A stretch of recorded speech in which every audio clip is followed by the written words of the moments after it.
आज हम डिस्कस करने वाले हैं बैलेंस्ड अनबैलेंस्ड केमिकल इक्वेशंस क्या होती हैं।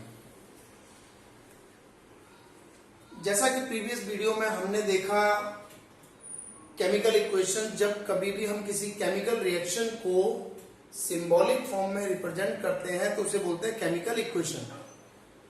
उस केमिकल इक्वेशन के अंदर अब हमें ये चेक करना है कि दोनों तरफ एटम बराबर है या नहीं है। एटम ऑफ ईच एलिमेंट्स अगर बोथ साइड इक्वल है या नहीं है, ये हम चेक करते हैं। उसी को हम कहते हैं बैलेंस केमिकल इक्वेशन। उसमें से एक आपकी अनबैलेंस होगी, अगर दोनों तरफ नंबर ऑफ एटम इक्वल नहीं है तो अनबैलेंस कह देंगे। अगर हमने उनको दोनों तरफ एटम बराबर है तो हम उसे बैलेंस कहेंगे। इस बात को पहले हम सबसे पहले एक एग्जांपल के साथ समझते हैं कि बैलेंस क्या है और अनबैलेंस क्या है। तो मैं दो इक्वेशन लिख रहा हूं, Zn plus H2SO4 give rise to ZnSO4 plus H2। देखिए, इसके अंदर अगर हम किसी भी एलिमेंट को चेक करें तो रिएक्टेंट और प्रोडक्ट साइड में हर एलिमेंट्स क्या है, बराबर है। जैसे जिंक ले लिया हमने, इस साइड जिंक के कितने एलिमेंट है, एक। इधर भी जिंक के कितने एलिमेंट है, एक। हाइड्रोजन के इधर कितने हैं, दो। इधर भी हाइड्रोजन के कितने हैं, दो। सल्फर का इधर एक है, इधर भी एक है। ऑक्सीजन के चार, इधर भी चार। देखिए, इसी चीज को अब हम इस टेबल में ऐसे बना लेते हैं और उसको देखते हैं। जिंक का एक, रिएक्टेंट साइड भी है, प्रोडक्ट साइड भी है। हाइड्रोजन के दो, रिएक्टेंट साइड प्रोडक्ट साइड भी दो है। सल्फर एक है, रिएक्टेंट साइड भी एक है, प्रोडक्ट साइड भी एक है। Oxygen reactant side 4, product side 4। तो ऐसी केमिकल इक्वेशंस जिसमें नंबर ऑफ एटम्स इक्वल होंगे रिएक्टेंट एंड प्रोडक्ट साइड, उन इक्वेशंस को हम क्या कहेंगे, बैलेंस केमिकल इक्वेशन कहेंगे। अभी हम डिस्कस करेंगे कि केमिकल इक्वेशंस को बैलेंस क्यों करना पड़ता है। पहले हम बैलेंस और अनबैलेंस का मतलब समझ लें। तो बैलेंस का मतलब आपको समझ में आ गया। तो सिंपल बैलेंस का मतलब क्या है, when the number of atoms of different elements are equal in reactant and product side, such reactions are called balanced chemical equation। तो डेफिनेशन क्लियर है। A balanced chemical equation has an equal number of atoms of different elements in the reactant and products। चलिए अब इस equation को देखते हैं। H2 plus O2 give rise to H2O। Reactant side में कितने हाइड्रोजन है, एटम गिनने हैं हमें, मॉलिक्यूल नहीं। तो कितने एटम है, 2। ऑक्सीजन रिएक्टेंट साइड में कितने हैं, 2 एटम देखने होते हैं। अब हाइड्रोजन के एटम प्रोडक्ट साइड में कितने हैं, 2। ऑक्सीजन के एटम कितने हैं, 1। यहां हम क्या देख रहे हैं कि हाइड्रोजन के एटम तो इक्वल हैं, लेकिन ऑक्सीजन के एटम क्या है, अनइक्वल है, रिएक्टेंट एंड प्रोडक्ट साइड। तो ऐसी इक्वेशंस जिसमें किसी भी एलिमेंट के किसी भी एलिमेंट्स के नंबर ऑफ एटम्स अगर अनइक्वल होते हैं तो उसे हम क्या कहते हैं, अनबैलेंस केमिकल इक्वेशंस कहते हैं। बैलेंस में बराबर होंगे, अनबैलेंस में किसी भी एक एटम के नंबर ऑफ एटम्स क्या है, अनइक्वल है, तो उसे हम अनबैलेंस केमिकल इक्वेशन कहेंगे। That's clear. देखिए, अभी हमने बैलेंस और अनबैलेंस केमिकल इक्वेशन का मतलब समझा। अगर हमें कोई अनबैलेंस केमिकल इक्वेशन दे रखी है तो उस अनबैलेंस केमिकल इक्वेशंस को हम क्या करते हैं, बैलेंस करते हैं। किसी भी केमिकल इक्वेशंस को बैलेंस क्यों किया जा रहा है, बात को समझते हैं एक एग्जांपल लेकर के।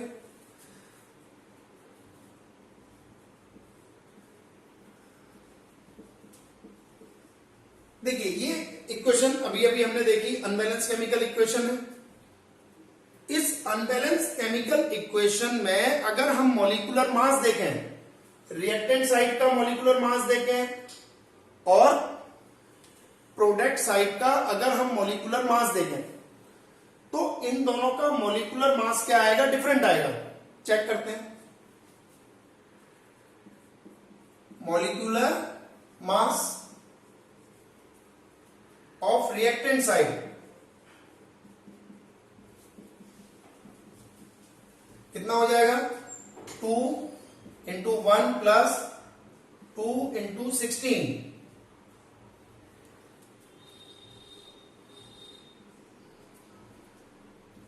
2 प्लस 32, 34। मॉलिक्यूलर मास हम चेक करते हैं प्रोडक्ट साइड। क्या हो जाएगा? हाइड्रोजन 2 एटम, एक एटम का 1 प्लस 16, 18 यूनिट। अब देखिए, बात को समझिए। यहां पर हम क्या देख रहे हैं कि दोनों तरफ मॉलिक्यूलर मास अलग अलग है। जब हम इस रिएक्शन को कराने लगे तो टोटल मॉलिक्यूलर मास हमने लिया 34 यूनिट, लेकिन हमें मिल कितना रहा है? 18 यूनिट। तो बाकी का मॉलिक्यूलर मास गया कहां? बाकी का मास गया कहां? जो भी जितना भी हम सब्सटेंस दे रहे हैं, फाइनल सब्सटेंस भी हमें उतना ही मिलेगा। तो हम क्या करते हैं? इस इक्वेशन को बैलेंस करके लिखते हैं। किसी भी केमिकल इक्वेशन को बैलेंस क्यों किया जाता है? इसके लिए आपको यह बात याद रखनी है कि जो लॉ ऑफ कंजर्वेशन है मास के लिए, उसको इक्वेशन फुलफिल करनी चाहिए। तो आपके लिए ये एक क्वेश्चन भी बन गया, उसका जवाब आप लिख देंगे why a chemical equation be balanced. तो आप सीधा सीधा कहेंगे to fulfil the law of conservation of mass. Law of conservation of mass को फुलफिल करने के लिए हमें किसी भी इक्वेशन को बैलेंस करना है। तो अब इसी टॉपिक के लिए हम सीखेंगे बैलेंसिंग ऑफ केमिकल इक्वेशन। किसी भी इक्वेशन को बैलेंस किया कैसे जाए। देखिए, अभी हमने ये एग्जांपल लिया था, हमने देखा था कि ये अनबैलेंस केमिकल इक्वेशन है। तो आपको किसी भी इक्वेशन को बैलेंस करना है by hit and trial method. By hit and trial method दोनों तरफ हम क्या करेंगे? नंबर ऑफ एटम को इक्वल करेंगे, जो नहीं है उनको इक्वल करेंगे। तो देखते हैं कैसे। यहां पर हाइड्रोजन के तो दोनों बराबर हैं, लेकिन ऑक्सीजन के इधर 2 इधर 1, तो हम क्या करेंगे? प्रोडक्ट साइड 2 से मल्टीप्लाई कर देंगे। प्रोडक्ट साइड जब हम इसको 2 से मल्टीप्लाई करेंगे तो एक बात इंपॉर्टेंट आपको याद रखनी है कि कभी भी मॉलिक्यूलर फॉर्मूला चेंज नहीं होना चाहिए। मॉलिक्यूलर फॉर्मूला चेंज का मतलब ऐसा नहीं है कि आप यहां 2 लगा दोगे। तो देखिए, पहले ये वाटर था, अब ये क्या बन गया? ये एक नया कंपाउंड बन गया। तो आप कभी भी ऐसा नहीं करेंगे।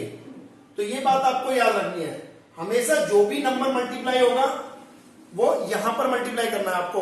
पूरे मॉलिक्यूल को, पूरे कंपाउंड को आप 2 से मल्टीप्लाई करेंगे। तो अब हम इस इक्वेशन को कैसे लिख देंगे? Hydrogen plus oxygen give rise to 2H2O। देखिए, यहां पे हमने 2 से मल्टीप्लाई किया है, इसलिए हमने यहां 2 लगा दिया। अब हम क्या करते हैं? दोबारा से इन्हीं को चेक करते हैं। इनको चेक करते हैं, क्या होगा? हाइड्रोजन कितने हैं? 2 है। यहां पर ऑक्सीजन कितने हैं? 2 है। इधर हाइड्रोजन गिनिए कितने हो गए? 2 पहले से थे, 2 से मल्टीप्लाई कर दिया, 2 2 जा 4। ऑक्सीजन इधर यहां 1 से 2 को मल्टीप्लाई किया 2। अब हम क्या देख रहे हैं? इस इक्वेशन में हाइड्रोजन अनबैलेंस हो गया, ऑक्सीजन बैलेंस हो गया। मेथड का नाम है हिट एंड ट्रायल। हमने हिट करा, ऑक्सीजन बैलेंस, लेकिन हाइड्रोजन अनबैलेंस हो गया। अब हम क्या करेंगे, दोबारा से ट्राई करेंगे।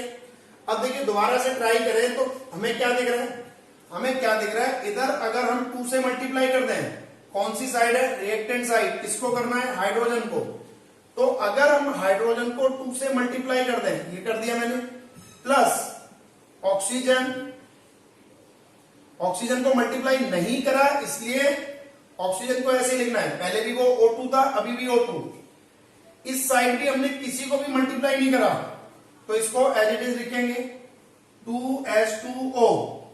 अब हम दोबारा से क्या देखते हैं कि नंबर ऑफ एटम्स को चेक करेंगे।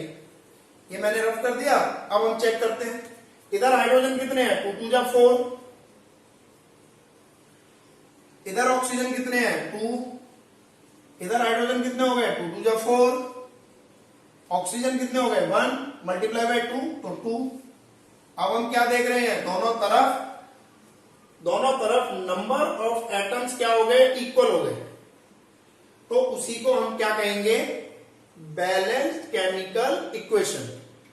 कोई भी इक्वेशन अनबैलेंस थी, उसको हमने क्या कर दिया, बैलेंस कर दिया। तो किसी भी इक्वेशंस को बैलेंस हम किससे करते हैं, बाय, ये बैलेंस है तो हम यहां लिख देंगे बैलेंस्ड केमिकल इक्वेशन एज, ये आपकी होगी। और ये किससे होती है, by hit and trial method. तो कोई भी इक्वेशन को आप बैलेंस करेंगे, कुछ स्टेप्स हैं जो आप फॉलो करेंगे, इस तरीके से आपकी इक्वेशन बैलेंस होगी। क्लियर? देखिए अब सबसे पहले हम स्टेप्स याद करेंगे कि इक्वेशंस को बैलेंस करने के लिए हमें क्या क्या स्टेप्स फॉलो करने चाहिए। Steps for balancing a chemical equation. किसी भी इक्वेशंस को बैलेंस करने के लिए हम 4 स्टेप्स फॉलो करते हैं। फर्स्ट स्टेप हमारा क्या है कि जो भी इक्वेशन हमें दे रखी है उसे वर्ड फॉर्म में लिख लीजिए।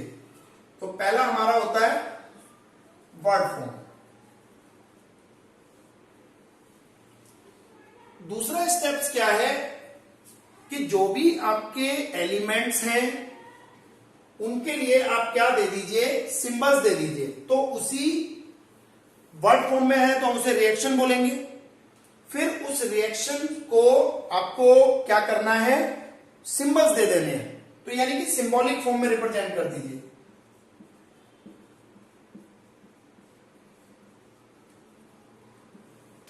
तीसरा स्टेप क्या है हमारा, थर्ड स्टेप है हमारा कि by hit and trial method. जैसा अभी मैंने एक एग्जांपल लेके आपको हिट एंड ट्रायल मेथड सिखाया, तो by hit and trial method आप उसको क्या करेंगे, बैलेंस करेंगे। तो ये हमारा थर्ड स्टेप होता है, balance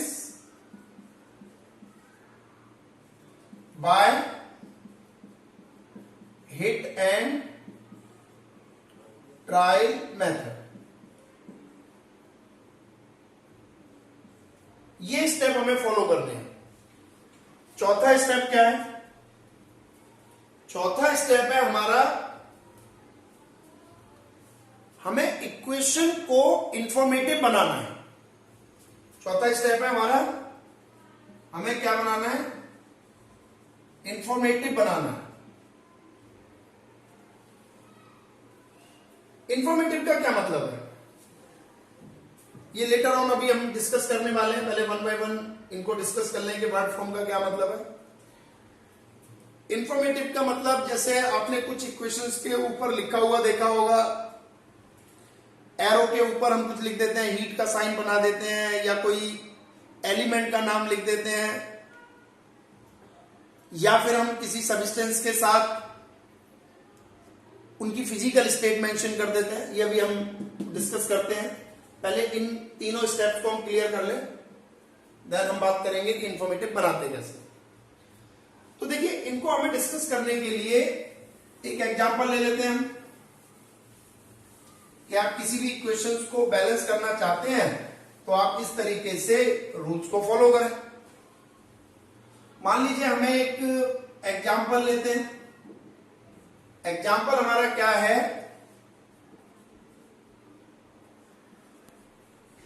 hydrogen react with oxygen to form water. इसी को अब हम सबसे पहले वर्ड फॉर्म में लिख लेते हैं। वर्ड फॉर्म में कैसे लिखेंगे, hydrogen plus oxygen give rise to water.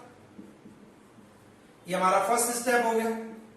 Second step हमारा क्या है, इनको सिंबल्स दे दीजिए। हाइड्रोजन के लिए H2, ऑक्सीजन के लिए O2, वाटर के लिए S2।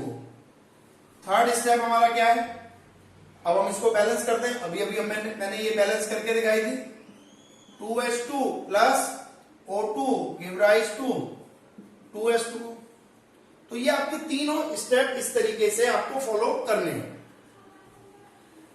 कोई भी इक्वेशन जब आपको दी जाती है इस तरीके से आपका एग्जांपल लिख के आता है, फिर उसको आप वर्ड फॉर्म में लिख देंगे, फिर आप उसको सिंबॉलिक फॉर्म में लिख देंगे, देन आप उसको बैलेंस करके लिख देंगे।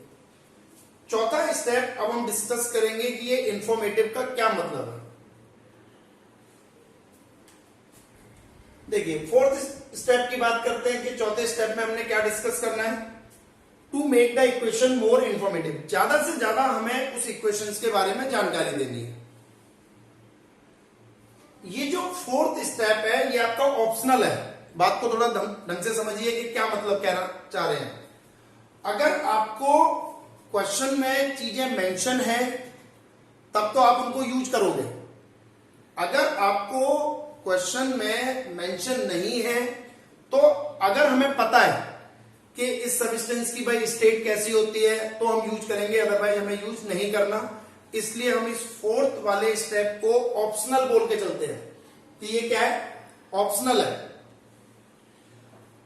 अगर आपको क्वेश्चन में दिया जा रहा है तो क्या क्या चीजें दी जाएंगी, लेट्स वी डिस्कस। सबसे पहले आपको दिया जाता है फिजिकल स्टेट।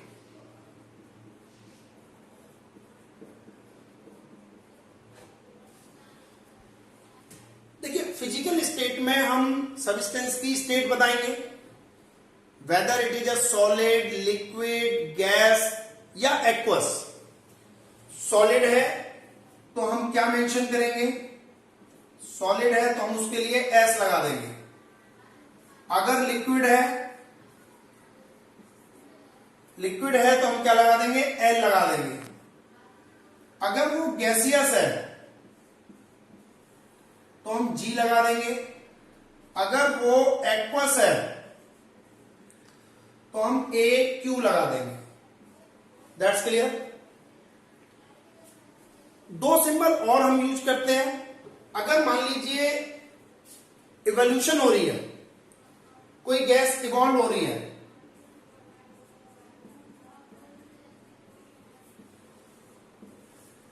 तो हम अपवर्ड एरो लगा देंगे।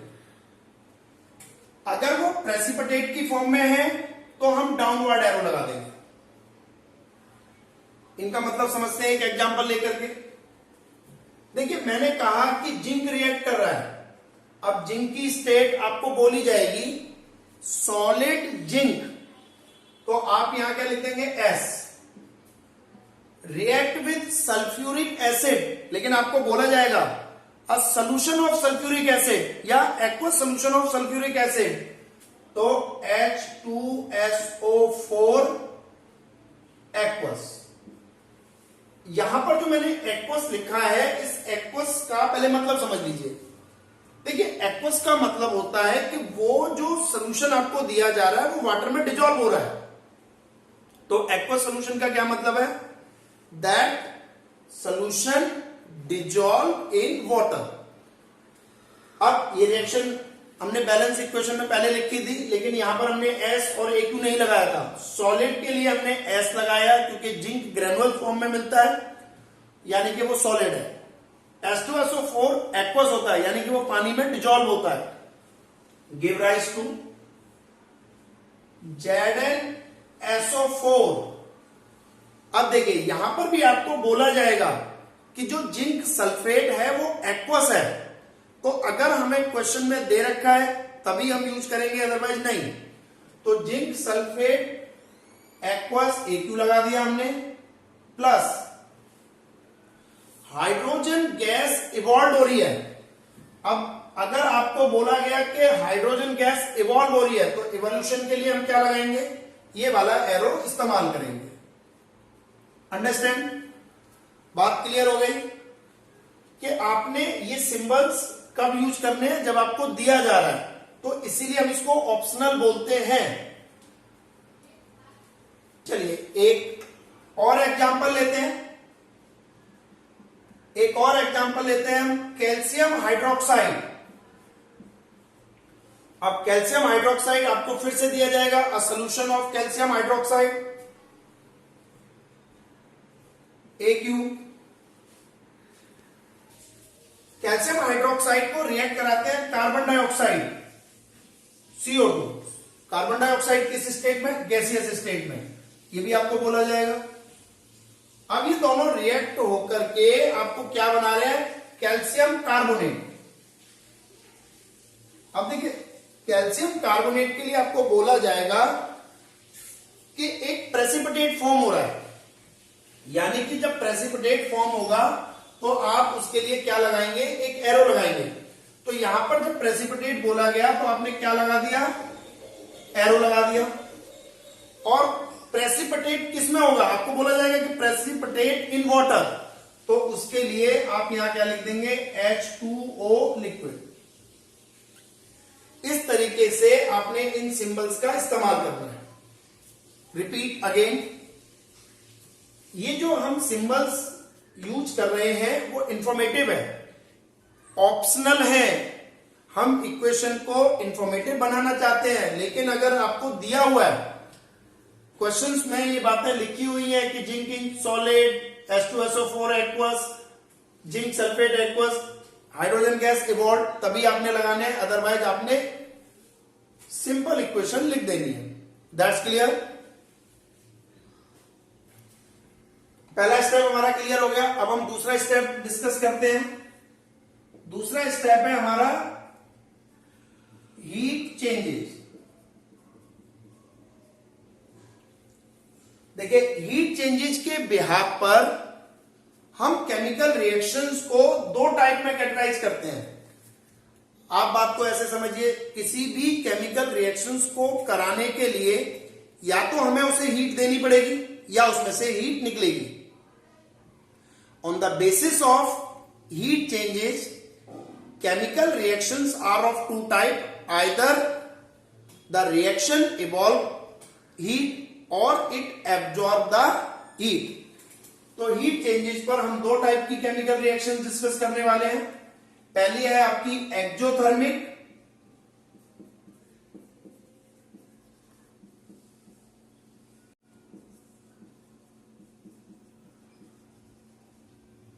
और दूसरी है एंडोथर्मिक।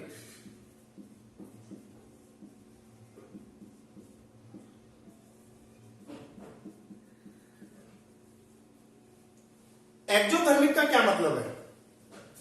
देखिए एक्जोथर्मिक का मतलब है कि उसमें से हीट इवॉल्व हो रही है।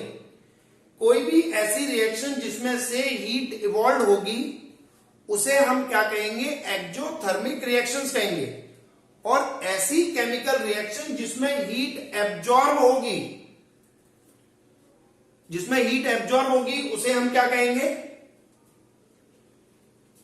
एंडोथर्मिक रिएक्शंस कहेंगे। तो डेफिनेशन बिल्कुल क्लियर है। एक्जोथर्मिक रिएक्शन जिसमें से हीट इवॉल्व होगी, एंडोथर्मिक जिसमें से हीट एब्जॉर्ब होगी। ऐसी रिएक्शंस को हम एक्जो और एंडोथर्मिक रिएक्शंस बोलेंगे। देखिए एक्जोथर्मिक रिएक्शंस के कुछ एग्जांपल्स को देख लेते हैं।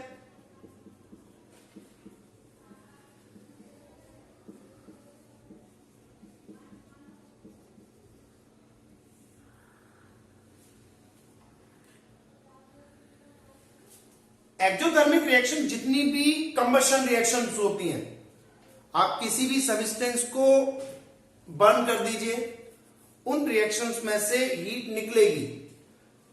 तो पहला पॉइंट आप क्लियर कर लेंगे कि जो जितनी भी कंबशन रिएक्शंस होती हैं, all combustion reactions are exothermic. एक एग्जांपल लेते हैं इसका भी। अगर हम मीथेन को बर्न करें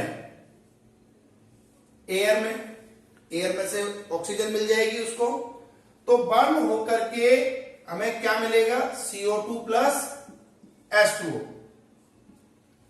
अब इसमें से हीट निकलेगी, तो देखिए एक्सोथर्मिक रिएक्शंस को दिखाने के लिए हम क्या लगा देंगे, प्लस हीट। तो किसी भी एक्सोथर्मिक रिएक्शंस को दिखाने का ये सिंबल हो गया। Exothermic reactions represented by writing plus heat on product side. अगर हम इधर लेके आए तो सिंपल मैथमेटिक्स आप जानते हैं, ये प्लस का माइनस हो जाएगा। अगर हमने माइनस हीट लिख दिया ऑन द रिएक्टेंट साइड, तब भी ये क्या होगी, एक्सोथर्मिक। तो समवेयर आपको ऐसा क्वेश्चन भी मिल जाता है जहां पर आपको आइडेंटिफिकेशन करनी होती है। यहां प्लस हीट की जगह प्लस डेल्टा H ऐसे भी लिखते हैं, ऐसे, या T लिख देंगे, E लिख देंगे, वो सिंबल होगा। लेकिन जब भी आपको प्रोडक्ट साइड में प्लस ऐसे करके कोई सिंबल मिले, प्लस हीट या प्लस डेल्टा H, तो आपको समझ जाना है कि वो कौन सी रिएक्शन है, एक्सोथर्मिक रिएक्शन। अगर माइनस हीट लिखा हो तो वो क्या हो जाएगी, माइनस हीट लिखा हो तब भी वो एक्सोथर्मिक रिएक्शन रहेगी। That's clear. देखिए अब हम एक्सोथर्मिक रिएक्शंस में एक और पर्टिकुलर टाइप ऑफ रिएक्शन समझेंगे जिसे हम बोलेंगे थर्माइट रिएक्शंस।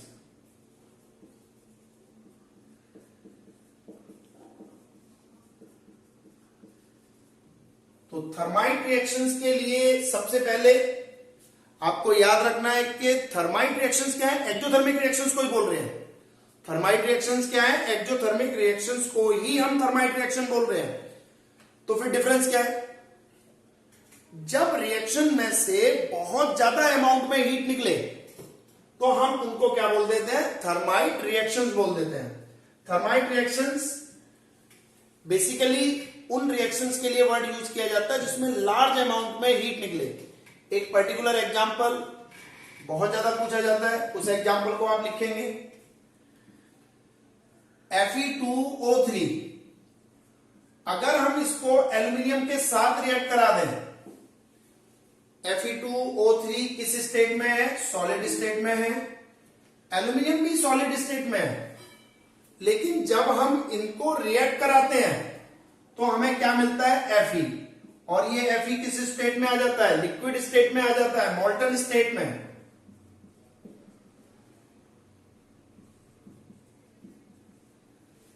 एल्यूमिनियम ऑक्साइड बन जाएगा, Al2O3 सॉलिड स्टेट में, प्लस हीट निकलेगी। यहां पर जो हीट निकल रही है वो हीट लार्ज अमाउंट में निकल रही है, इसलिए हम इसको बोलते हैं थर्माइट रिएक्शंस। तो आपने थर्माइट रिएक्शंस को याद रखना है कि थर्माइट रिएक्शंस क्या है, थर्माइट रिएक्शन जिसमें लार्ज अमाउंट में हीट निकलती है उन्हें थर्माइट रिएक्शन बोलते हैं। इसका पर्टिकुलर एक रोल आता है, एक क्वेश्चन पूछा जाता है, उसको भी याद रखेंगे। देखिए रेल ट्रैक्स को जोड़ने के लिए, रेल जानते हैं ना किसको बोलते हैं, पटरियों को बोलते हैं। ट्रेन रेल नहीं होती, रेल्स बोलते हैं पटरियों को। तो रेल्स को जोड़ने के लिए हम थर्माइट रिएक्शंस को कराते हैं। इसमें आयरन क्या आ जाता है, मॉल्टन स्टेट में। फिर जो भी आपके ब्रोकन पार्ट्स होते हैं उन ब्रोकन पार्ट्स को फिल करने के लिए हम इसी आयरन का इस्तेमाल करते हैं। तो ये एक पर्टिकुलरली बात आपको याद रखनी है कि थर्माइट रिएक्शंस का रोल कहां पर है, ब्रोकन पार्ट्स ऑफ रेल्स को जोड़ने के लिए यूज करते हैं, या आपके कोई भी जैसे स्टैचू वगैरह है वो डैमेज हो जाते हैं आयरन के बने हुए, तो उनको जोड़ने के लिए हम इस थर्माइट रिएक्शंस का इस्तेमाल करते हैं। तो थर्माइट रिएक्शंस को आप प्रिपेयर ढंग से करें क्योंकि इसके ऊपर भी क्वेश्चंस बनता है। देखिए अब हम देख लेते हैं एंडोथर्मिक रिएक्शंस।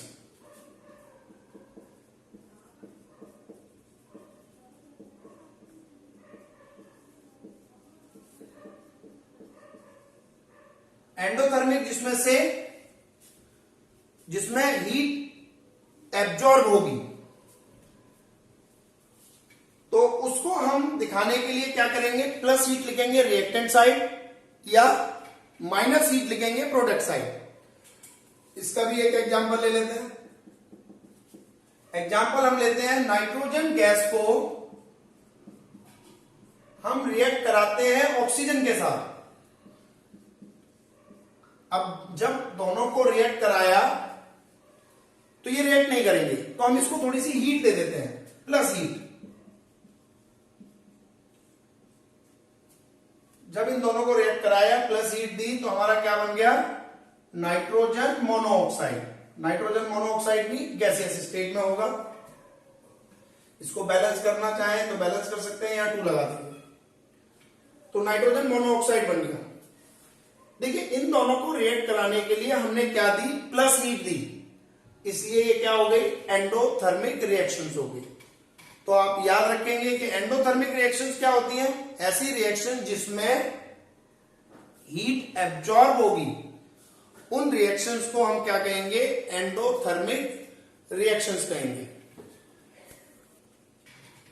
एंडोथर्मिक रिएक्शंस में ही एक और पर्टिकुलर टाइप है, photochemical reactions. Photo stand for light. अब देखिए, लाइट क्या है, लाइट भी एक टाइप की एनर्जी है। तो अभी अभी हमने पढ़ा था, और हीट भी क्या होती है, एक टाइप की एनर्जी है। अभी अभी हमने पढ़ा था कि किसी रिएक्शन में अगर हम हीट दे रहे हैं तो वो क्या कहलाएंगी, एंडोथर्मिक रिएक्शंस कहलाएंगी। इसी प्रकार से अगर हम किसी रिएक्शंस को लाइट की प्रेजेंसी में करा रहे हैं तो वो रिएक्शंस फोटोकेमिकल रिएक्शंस कहलाएंगी। गुड। तो photochemical reactions are what, the reactions which take place in presence of sunlight. इसका एक एग्जांपल, आपको इसका एक एग्जांपल याद रखना है, फोटोसिंथेसिस। फोटोसिंथेसिस जब हम चैप्टर 6 पढ़ेंगे तो वहां डिटेल में डिस्कस करूंगा। अभी आपको सिंपल एक एग्जांपल याद रखना है कि फोटोसिंथेसिस ये क्या होता है, लाइट की प्रेजेंसी में होती है, इसलिए ये क्या है, एक फोटोकेमिकल रिएक्शन है। एक और एग्जांपल जो इसका डिस्कशन यहां पे करेंगे उसको समझेंगे। अगर हम सिल्वर क्लोराइड ले लें, silver chloride in solid state, अगर मैं इसको सनलाइट की प्रेजेंसी में रख दूं तो ये सिल्वर क्लोराइड ब्रेक होगा। क्या बनेगा, Ag प्लस Cl2। ये सॉलिड स्टेट में होगा, ये गैसियस स्टेट में निकल जाएगा। बैलेंस करने के लिए 2 यहां लगा दो, 2 यहां लगा दो। बैलेंसिंग पार्ट आप करके देखेंगे। ये जो सिल्वर क्लोराइड है, अगर फ्रेशली प्रिपेयर्ड है सिल्वर क्लोराइड, तो इसका कलर थोड़ा व्हाइट सा होता है। अगर इस सॉल्यूशन को हम किस में रख दें, सनलाइट में रख दें, इस जो भी आपका पाउडर फॉर्म में है, नॉर्मली सॉलिड लिखा है तो पाउडर फॉर्म में होगा, अगर हम इसको सनलाइट की प्रेजेंसी में रख दें तो हम क्या देखेंगे कि थोड़ी देर बाद ये ग्रे कलर का हो गया, या आप कहेंगे ब्लैक कलर का हो गया। तो इसके जो कलर में चेंज आने की वजह क्या है, कलर में चेंज आने की वजह यही है कि यहां पर क्या हो गया, इसका फोटो ऑक्सीडेशन हो गया, सॉरी फोटो डिकम्पोजिशन हो गया। टूट रही है इसलिए फोटो डिकम्पोजिशन हो गया, या आप कहेंगे फोटोकेमिकल रिएक्शंस टेक प्लेस। तो ऐसी रिएक्शंस जिसमें जो रिएक्शंस सनलाइट की प्रेजेंसी में होंगी वो फोटोकेमिकल रिएक्शंस। इस रिएक्शन को लेने का एक पर्टिकुलर वजह है, इसको आपको याद रखना है। आजकल तो फोटो खींचते हैं, मोबाइल से खींचते हो, आप कैमरे से खींचते हो, उसमें सीधा सीधा आपका चिप लगी होती है। पहले फोटो खींचते थे, उसमें रील होती थी कैमरे के अंदर, कुछ को पता होगा, कुछ को आजकल देखा नहीं आपने बच्चों ने। उस रील को हमें धुलवाना पड़ता था। फोटो बनवाने के लिए उस रील को पहले धोया जाता था, तब वो पेपर के ऊपर आती थी। उसमें इसी सॉल्यूशन का इस्तेमाल होता था। तो आपको ये बात याद रखनी है कि अगर आपसे कभी पूछा जाए कि ब्लैक एंड व्हाइट फोटोग्राफी में कौन सी रिएक्शन यूज होती है, तो आप ये रिएक्शन लिख देंगे, that reaction is used in black and white photography. इसलिए इस रिएक्शन की इंपोर्टेंस है, इसको आप नोट कर लेंगे। चलिए जी, थर्ड स्टेप हमारा क्या है कि हम कुछ कंडीशंस मेंशन करते हैं। ये हमारा तीसरा स्टेप है इंफॉर्मेटिव बनाने के लिए। हमने पहला करा कि हम फिजिकल स्टेट मेंशन करते हैं, दूसरा हमने किया कि हीट चेंजेस की बात करते हैं। हीट चेंजेस में दो टाइप की, अगर आपकी एक्जोथर्मिक है तो प्लस हीट लिखेंगे आप प्रोडक्ट साइड, अगर आपकी एंडोथर्मिक है तो आप लिखेंगे प्लस हीट रिएक्टेंट साइड। अब कंडीशंस, ये लास्ट स्टेप है। अगर इक्वेशन को इंफॉर्मेटिव बनाना है तो हम कुछ कंडीशंस को भी मेंशन करते हैं। कंडीशंस लाइक कि वो जो रिएक्शन हो रही है वो कितने टेम्परेचर पे होगी, क्या उस रिएक्शन को कराने के लिए कुछ प्रेशर की आवश्यकता है तो वो कितने प्रेशर पर होगी, उस रिएक्शन को कराने के लिए हमें हीट देनी है, या वो पर्टिकुलर किसी कैटालिस्ट की प्रेजेंसी में होगी। तो इसको समझने के लिए हम एक एग्जांपल ले लेते हैं। देखिए, ये एक इक्वेशन ले ली, पोटेशियम क्लोरेट ले लिया, यहां हमने एक डेल्टा साइन बना रखा है, यानी कि हम इसको हीट के लिए दिखाते हैं। यहां हमने एक कंपाउंड लिख रखा है MnO2 मैग्नीज ऑक्साइड, ये एक कैटालिस्ट है, ये हीट के लिए दिखाते हैं। क्या बन गया, पोटेशियम क्लोराइड बन गया, ऑक्सीजन बन गया। तो इन्हीं को हम कंडीशंस बोलते हैं कि कोई भी केमिकल रिएक्शंस किस कंडीशन में होगी, उस कंडीशन को भी हम मेंशन कर देते हैं। ये भी ऑप्शनल है। अगर आपको दिया जाए कि ये सब्सटेंस इस सब्सटेंस के साथ रिएक्ट कर रहा है, इसमें ये कैटालिस्ट यूज होता है, तो आप कैटालिस्ट लिख देंगे। इसमें हीट निकल रही है तो आप हीट का साइन बना देंगे। तो पर्टिकुलरली ये कंडीशंस भी आपको बहुत रेयरली पूछी जाती हैं, बट आपको याद रखना है कि यहां पर हम कंडीशंस को मेंशन करते हैं। तो किसी भी केमिकल इक्वेशंस को इंफॉर्मेटिव बनाने के लिए हम इन चीजों का इस्तेमाल करते हैं। एट लास्ट, ये कैटालिस्ट का और मतलब समझ लीजिए, कैटालिस्ट का इस्तेमाल क्यों करते हैं।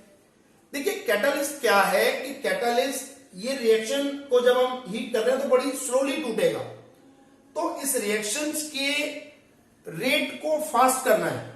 रेट मतलब वो जल्दी हो जाए। इस रेट को फास्ट करने के लिए हम क्या करते हैं, कैटालिस्ट का इस्तेमाल करते हैं। तो ऐसी रिएक्शंस जिसमें हमें रेट ऑफ रिएक्शन को बढ़ाना है, मतलब टाइम कम कर जल्दी हो जाए, तो उसी को हम क्या कहते हैं, उसमें हम कैटालिस्ट का इस्तेमाल करते हैं। ये तीनों स्टेप आपके क्लियर हो गए। आज हमने डिस्कस किया कि बैलेंसिंग कैसे करते हैं, किसी भी इक्वेशंस को बैलेंस करने के बाद उसको इंफॉर्मेटिव बनाते हैं। इंफॉर्मेटिव में हमने तीनों स्टेप डिस्कस करे। ओके, देखिए, एक केमिकल इक्वेशन क्या क्या इंफॉर्मेशन दे सकती है, इस बात को हम देख लेते हैं। केमिकल इक्वेशन से हमें वेरियस रिएक्टेंट्स के नाम पता चल जाएंगे, प्रोडक्ट्स के नाम पता चल जाएंगे, हमें उनके फॉर्मूले पता चल जाएंगे, रिएक्टेंट और प्रोडक्ट के फॉर्मूले पता चल जाएंगे। हमें रिलेटिव अमाउंट ऑफ क्या मिल जाएगा मोल्स के अंदर, जैसे 2H2 तो 2 मोल हो गए, प्लस O2 1 मोल हो गया। रिलेटिव अमाउंट का पता चल जाएगा रिएक्टेंट एंड प्रोडक्ट का। हमें उनके रिलेटिव मास पता चल जाएंगे, जैसे हाइड्रोजन और ऑक्सीजन, जैसे हाइड्रोजन का H2 है तो 2 हो गया, ऑक्सीजन 16 हो गया तो 1/8 रेशो हो गई। रिलेटिव वॉल्यूम्स पता चल जाएंगे। तो ये इंफॉर्मेशन हमें कन्वे होती है। कोई भी केमिकल इक्वेशन हमें क्या क्या इंफॉर्मेशन कन्वे करेगी, ये हमें कन्वे करेगी। देखिए, किसी भी केमिकल इक्वेशंस की क्या लिमिटेशंस हैं, अब हम इनको देख लें। तो सबसे पहले हम केमिकल इक्वेशंस की लिमिटेशंस देखते हैं। तो तो हमें यही नहीं पता चलता है कि whether that chemical reactions take place or not. भाई दो सब्सटेंस को हम मिला रहे हैं तो वो रिएक्शन होगी भी या नहीं होगी, तो ये इसकी एक लिमिटेशन पहली यही होगी। पहली लिमिटेशन आप याद रखेंगे कि हमें ये नहीं पता चलता कि whether that reaction take place or not. दूसरा, अगर मैं कोई भी केमिकल इक्वेशन लिख दूं तो हमें वेरियस सब्सटेंस की फिजिकल स्टेट का नहीं पता चलेगा। जैसा मैंने अभी समझाया कि ये एक इंफॉर्मेशन जो है ना वो ऑप्शनल है। अगर हमें दे रखा है तो हम यूज कर पाएंगे, अगर हमें नहीं दे रखा तो हम नहीं बता पाएंगे कि किस सब्सटेंस की क्या फिजिकल स्टेट है। तीसरा, हमें रिएक्शन टाइम का नहीं पता चलता, रेट ऑफ रिएक्शन नहीं पता चलती कि ये रिएक्शन कितनी स्लो है या कितनी फास्ट है, इसके बारे में हमें नहीं पता चलता। एक और, जैसे अभी हमने हीट चेंजेस की बात करी थी, अब देखिए बहुत सारी रिएक्शंस ऐसी होती हैं जिसमें हमें नहीं पता चलेगा। अगर हम इक्वेशन फॉर्म में लिख दें तो हमें यह नहीं पता चलेगा कि इसमें से हीट निकलेगी या हमको हीट देनी है। तो ये सभी इसकी क्या हो जाएंगी, लिमिटेशंस हो जाएंगी। कंडीशंस भी आपकी एक लिमिटेशन बन जाएगी कि हमें कंडीशंस का भी नहीं पता चलेगा कि इसके लिए क्या कंडीशंस हैं। तो किसी भी इक्वेशंस की आपको लिमिटेशन से याद रखनी है कि क्या लिमिटेशंस हैं। वेरियस फिजिकल स्टेट्स को नहीं बता सकते, रेट ऑफ रिएक्शन नहीं बता सकते, हम ये नहीं बता सकते कि whether that reaction take place or not, conditions mention नहीं कर सकते, हीट चेंजेस के बारे में नहीं बता सकते।